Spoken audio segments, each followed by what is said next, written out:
Hi guys, I had the great pleasure of speaking to Carmen Smith, the youngest member of the House of Lords, also a member of Plaid Cymru. Now, we spoke about Welsh Independence, we spoke about the problems facing Wales, and of course the rise of Reform UK. I hope you enjoyed this. Hi everyone and welcome back to another interview. I'm here with the wonderful Carmen Smith from Plaid Cymru. Carmen, you became the youngest life peer in history, is that correct, at the age of 27? Can you tell me about that experience, what it meant to you personally, and what are the sort of pressures there are on you as a member of the House of Lords?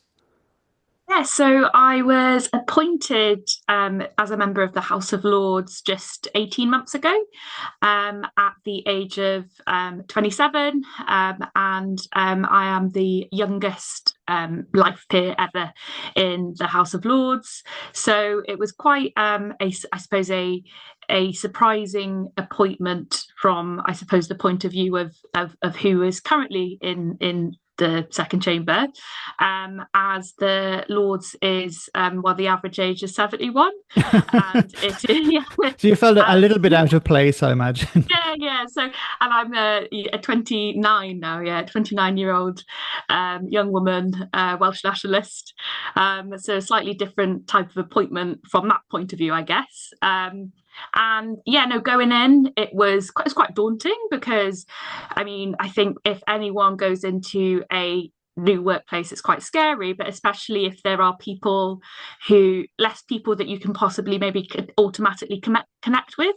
So at first, yeah, it was quite scary, but 18 months in, and I feel like I understand a lot more about how I can use the place for making positive change.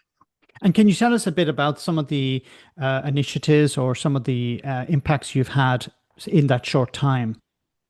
Yeah, so in that time frame, well, my main mission there as a representative of Plaid Cymru is standing up for Wales, and what I mean by that is Westminster often forgets about Wales in lots of its policy announcements and when drafting legislation and when funding is allocated. So in that time, my main priority has been asking those difficult questions about actually, how is Wales benefiting from that, and really pushing the government in relation to the stuff that they do announce, but then pushing them further on stuff like I've been involved in a bill called the Crown Estate Bill, which I used that to try and push further the fact that Wales should have ownership over its coastline and therefore profit from renewables on those coastlines.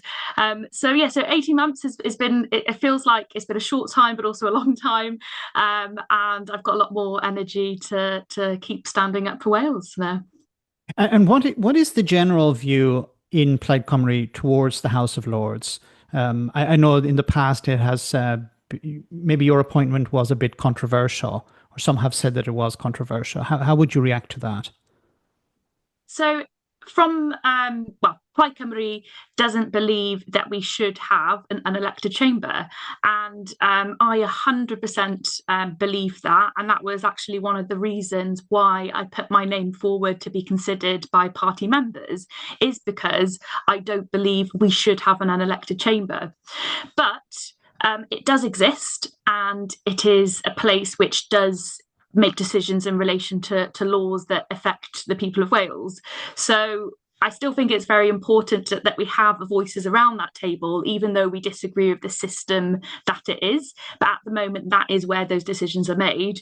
So, Plaid Cymru's view and my own view is that we should always have voices in the spaces where we can influence, impact positive change.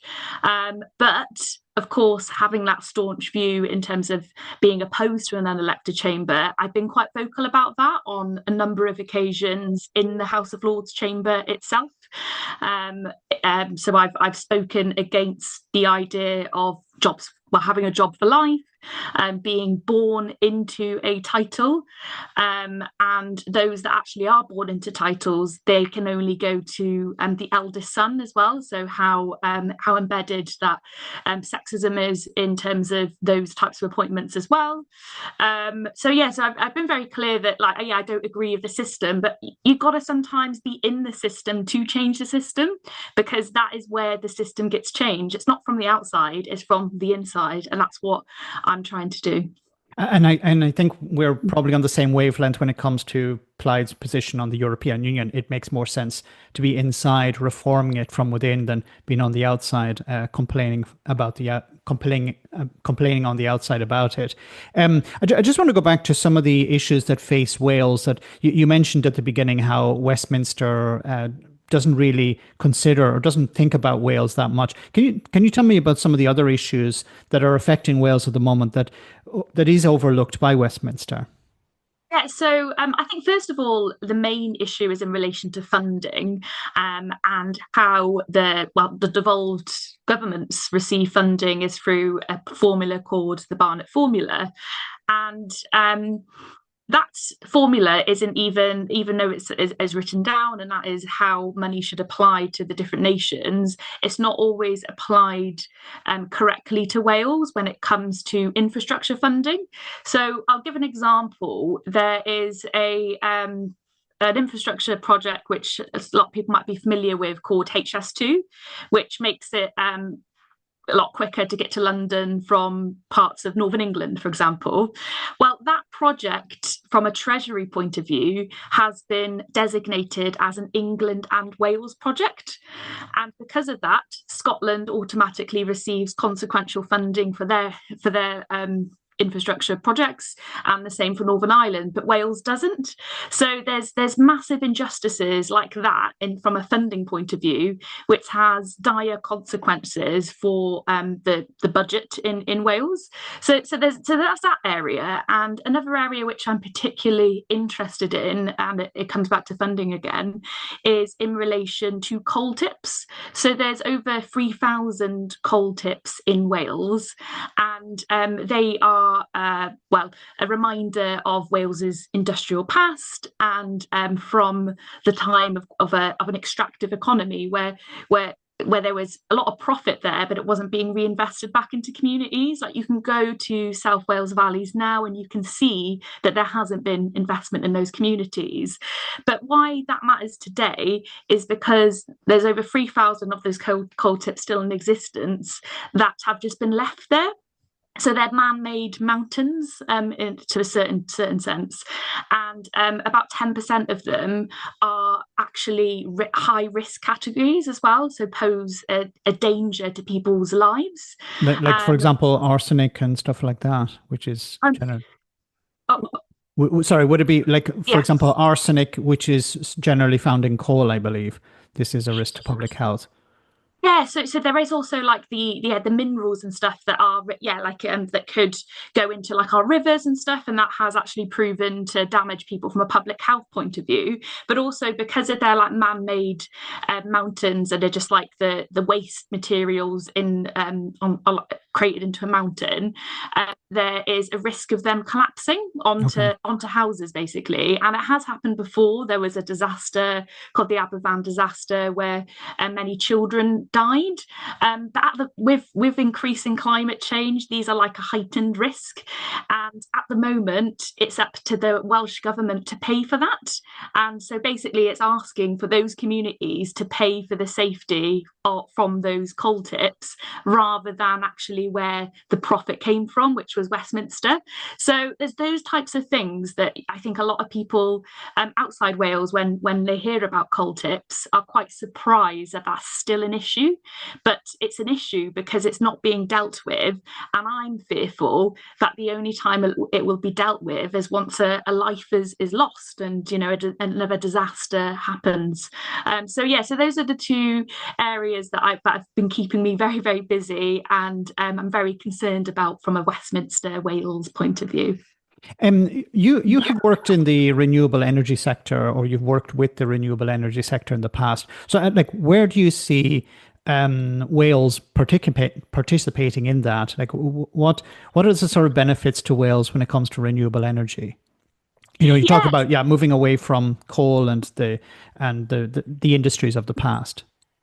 Yeah, no, that's such a good question, because especially now when we're looking at the world and thinking about actually what type of planet we want to leave for future generations, and we do need to lower our carbon emissions. And one of the best ways to do that is through also changing our energy system, and moving to green energy. And Wales, because of its natural landscape, but also because of our weather as well. So we're quite famous for how windy and rainy we are, but that's actually quite a good thing when it comes to renewables. So it does make sense to be able to look at options where Wales can contribute more to that. But what I would say is that it is so important, especially going back to the coal point, looking back historically about extractive economies, how you do that in a way where you're doing it with communities rather than to communities. And there are good examples, but it's about making sure that happens in practice, so that communities do benefit from hosting renewables in their communities. And that could be through lower energy bills, it could be through like a community benefit fund that goes a lot further than just buying, sponsoring the local rugby team's kit, but actually stuff that transforms communities for good. So I think it's an exciting time that we can benefit from moving in that green transition as a country in Wales. But I think we can also do it in a way where communities benefit from it, and can see that benefit in their day-to-day lives. Okay, I'd like to get also to the conference that took place recently, but also I want to talk about maybe you're a young person who's entered politics. What would be your message to young people who are maybe turned off politics at the moment? How would we get more engagement with young people on political issues? Yeah, so one of the the things that I enjoy the most actually is I tend to go into schools, colleges, quite often actually, to run political education sessions. And I really enjoy them because, for one, it's what I've learned is that it is really needed, because there is kind of a fear of learning about politics, because of being fearful that what you learn then makes you incorrect or wrong, or like it's difficult to follow. And I try to have those sessions in a way to make sure that at the end, those young people of all ages are happy to ask questions that they might think are silly questions, but they're not, because they fear that they should know the answer to who makes decisions on this, or how does that work. And I think that's something that is really important, is about we all have a responsibility to make sure that younger people feel confident and feel safe and comfortable to ask questions, because it's so, especially in politics, that's where it all kind of stems from, is asking the questions and putting across your opinions. They might differ from other people's, but that's not a bad thing. And that's what politics is about trying to reach a solution which works for a lot of people. So I think that's that aspect, but then also I think it is clear, and I see it as a younger person in politics, but I don't class myself as young, but like everyone in politics does, is that you do get treated differently, and that is the same for voters. So young people are treated differently as voters, in terms of they're less listened to, and you see that with the response of political parties' policies. So they tend to focus more on the older age category of voter rather than younger voters. Which is strange for me, because the younger generation, they're more impacted by many policies, be it employment policies or housing policies, while the older generation, in many cases, own their own homes or they're retired. I'm not saying that it's not important. Of course, like social care and the NHS is really important for the older generation as well. But there are so many issues that young people are forgotten when it comes to when it comes to politics. Sorry, yeah, I think there needs to be more engagement, especially with the issues that affect young people. Yeah, no, 100%. And I think the best way to change that is by electing More people young from people. younger people, yeah, into politics at all levels, in local government, in yeah, in the devolved governments as well, and in Westminster. But until we see more people from I suppose, more different ages into those spaces, we're not going to see that resulting outcome that we're talking about here, especially when it comes to housing and healthcare, which are, like you said, so important to younger people too.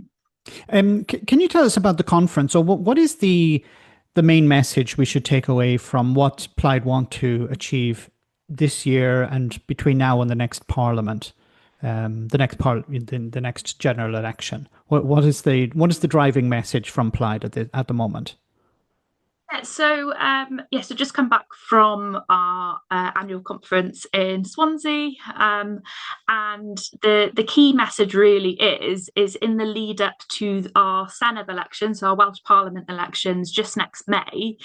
It is quite an interesting run up to those elections, and possibly the most interesting elections we've had in Wales for decades. And the reason why I'm saying that is, if you look at the polls, if you look at what people are saying on the ground, and members of the public, is that they don't trust Labour to lead in Wales anymore, and feel let down by Labour. And the context here, Labour have won elections in Wales for the last 100 years. Yes. So this is quite a changing tide, that currently they are polling as third, and we are therefore very likely to have a new government for the first time. So the key message here is that, Plaid Cymru, we want to lead that government. We want to lead a government with a new vision, with new ideas, and to really push the boundaries with UK government, and be honest with the public about that as well, in terms of perhaps where the struggles are, but also shaping new ideas that Labour have failed us on, when we talk about NHS waiting lists and the economy. So yeah, that's the main message, is that this next election is one where we can have a new government in Wales, and that is pretty exciting. Of course, the big challenge for Plaid at the moment in the Welsh elections next year is reform. So how would you respond to voters who are considering voting for reform on particularly issues like immigration? Yeah, so there's a by-election actually at the moment in Wales, in Caerphilly, and so I've been there. How do you spell that? Because I think somebody from Reform put out some they spelled it material with wrong. with the wrong spelling. I'm joking, but yeah. Yeah, Sorry. yeah. Yeah, Go ahead. no, you're right there. They did actually spell it wrong, but yeah, Caerphilly, like the cheese, actually. So no, I went there a few times over the last few weeks to knock doors, and I've had conversations with people that are undecided. They voted Labour all their lives, and now, some people are like, yes, Plaid is for me, but some people are undecided in terms of not sure whether to vote for Reform or Plaid, and the main message there is that what you have with Plaid Cymru is more detail in terms of the delivery of what we want to do, for the NHS, for the economy, in clear plans. I mean, that could come from other parties, but so far that has not happened. But also the stuff that we have in our plans is all stuff from people in Wales as well, like Welsh organisations have fed into that, especially like, for example, the waiting list plan, that, we've had Welsh nurses feed into that, we've had the Welsh medical professionals feed into that, and stuff like that. And that is, I suppose, the main difference with us, is that we to our problems, we are making sure that it is people in Wales that are contributing to finding those solutions, because we do believe that we are the right people to find the solutions to our problems, is asking ourselves. So they're made in Wales solutions to Wales's problems, basically. And that is what I would say is the main difference, is the fact that we're quite clear on what we want to deliver and what is achievable, and what perhaps would take more time, but we haven't had that from other parties yet. So I think that is the main difference. Would you also, I don't know whether you agree with me or not, but I think Reform don't fully understand devolution, and they don't understand the limits of devolution. I think you mentioned earlier about how, some of the funding goes to England and Wales, as opposed to when it comes to Scotland or Northern Ireland, they have their own funding. For example, on the issue of immigration, it's not a devolved matter. It's a matter reserved with Westminster. So I think I tried to raise it on this channel about, for example, in the by-election coming up, how Reform are trying to sell immigration as the issue. And, well, if they got into power, they would stop immigration. But what they're doing is they're misleading the public because of, one issue is they're banging on too much, I think, about immigration when there are other issues like the NHS and cost of living, but also how they're selling the idea that they can control immigration when in reality it's not a devolved matter. Do you see this as a problem where political parties like Reform are selling people ideas just based on feelings and not on the reality of the situation? 100%, because that is what causes the disillusionment in politics, and you're spot on there. It's something that I get really frustrated with, is when political parties are selling messages in relation to things that they literally can't control or make a decision on. And you're spot on there with immigration, because there's certain things that are devolved, but the current messages coming out of Reform aren't things that the Welsh government can make decisions on. So what would be better to hear about is about what their plans are for stuff in their control, which is the NHS, education, so schools and colleges. And we're not hearing that. We're just hearing something that they would do that is literally wouldn't be in their control. And that is concerning, because then it also confuses people in terms of where decisions are made. And then that's why it can be hard for people to make decisions. But yeah, I certainly think that we should try and find a way of making sure that political parties can't mislead the electorate so clearly on things that they can't change. And we saw that with the Brexit referendum. Yes. And we're seeing that again now in this Senedd election.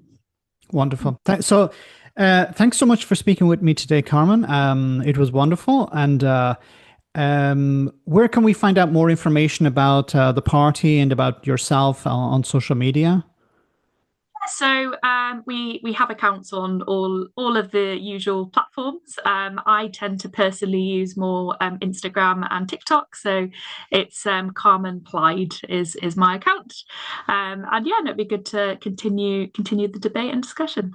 Great. And thanks for coming on today.